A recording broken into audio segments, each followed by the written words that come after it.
Good morning, guys. So this morning I want to share out of the book of Job. I'm going to go for chapter 2. I'm going to read verses 9 and 10.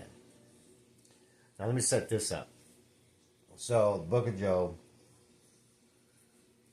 Satan and God had a debate about Job. And Satan's claim to God was that the reason why Job worships him the way that he does is because God protects him. He coddles him, gives him everything. So God gave Satan permission to do whatever he wanted, but he was not allowed to kill Job. But he can do anything else to Job. So, before this point, Job had lost all his livestock, his livelihood, all of his children, and now, the last thing is his health has been wrecked. He's got boils all over, he's sick, he's nasty, and in pain.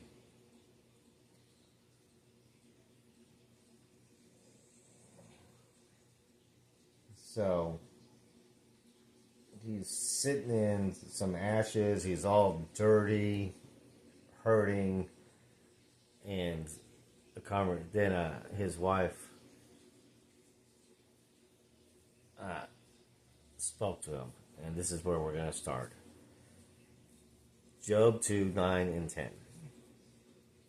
Then his wife said to him, "Do you still hold fast your integrity? Curse God and die." But he said to her, "You speak as of the foolish women speak. Shall we indeed accept good from God and not accept adversity?" In all this, Job did not sin with his lips. So, Job realized that everything that happens through God.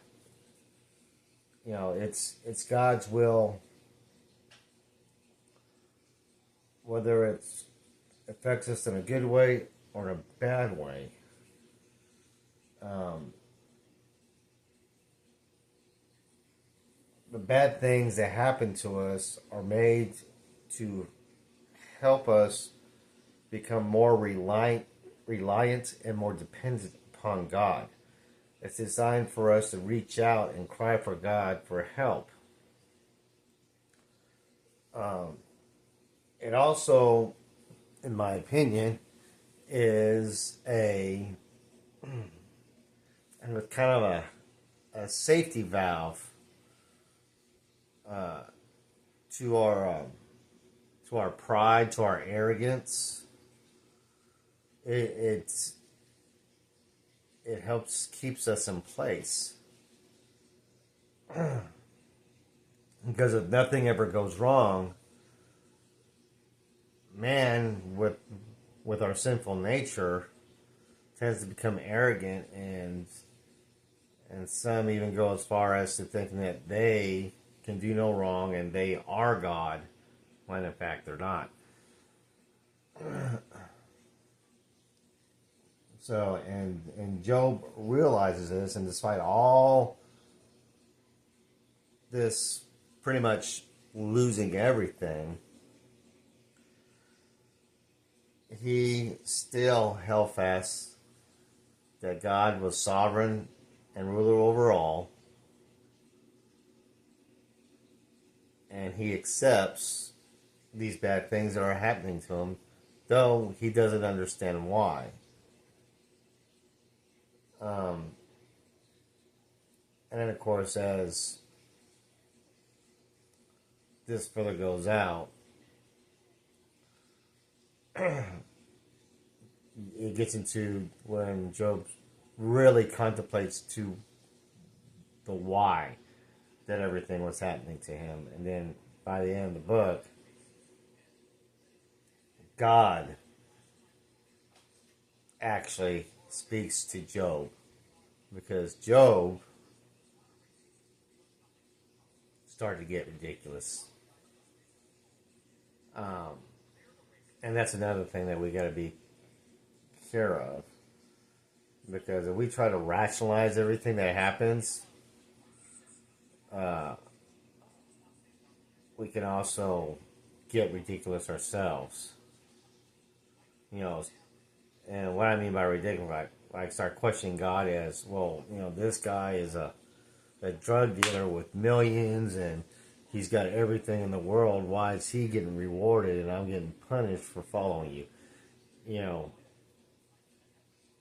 know, it's kind of a twisted thinking that evil gets rewarded and good doesn't.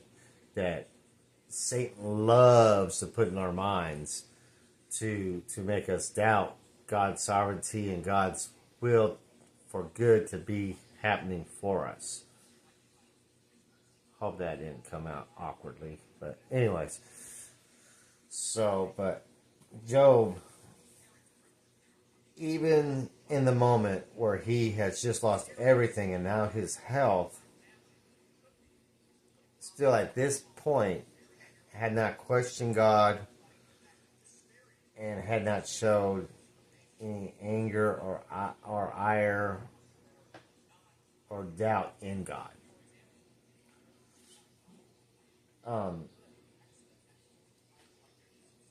And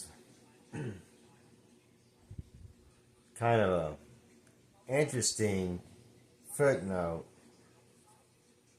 and I can't remember the comedian, but the comedian, he's a Christian comedian. I can't remember his name, but he made a joke in his skit about this, about Job's wife, and the fact that everything was taken from Job but his wife.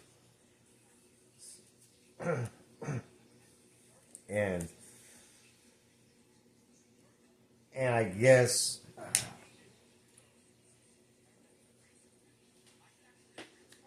I don't know. I guess in my mind, I guess one, husband and wife is a partnership.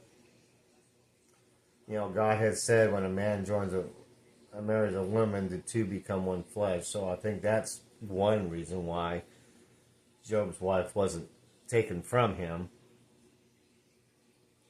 And it's because in God's eye, both of them together are one flesh. And I think it also illustrates both sides of our thought process. The side that gets angry and doubts God, and the side that realizes that God's doing it for our good and He's there for us. I don't know. That's just my thought on the situation, and it just, that comedian's joke about it just kind of popped up in my head. I just remember who he was, but it was kind of funny with the way he put it. But anyhow, I'm getting off a different rabbit trail. So bottom line is, no matter what's going on in our lives, no matter how bad it gets, we need to do the best that we can to have the same attitude and mindset as Job, in that we cannot expect to have only good things happen to us. When bad things happen to us, we need to learn to be able to accept them and to rely on God to get us through those times. Because in the end, God already knows everything that's going to happen. And this testing, if you will, is meant to help strengthen our faith and our resolve in following God, and to hold fast to our salvation, that we have been given through the gospel, the life, death, the virgin birth, sinless life, death on the cross, buried in the grave, and rising up from the grave, and ascension. Excuse me. If we can do that, and not curse God and not blame God for things that are happening, but just accept the things that the way they are and know that they're done to better us for our good, then we will not sin against God. And He will get us through it. Not saying that He's going to solve our problems for us, but God will have a path to help lead us in the direction that we need to go. But it's still entirely our own choice on how we react and what we do. But God will always provide a solution to our problem. And that's why we need to accept both the good and the bad that happens to us. And give God thanks in everything.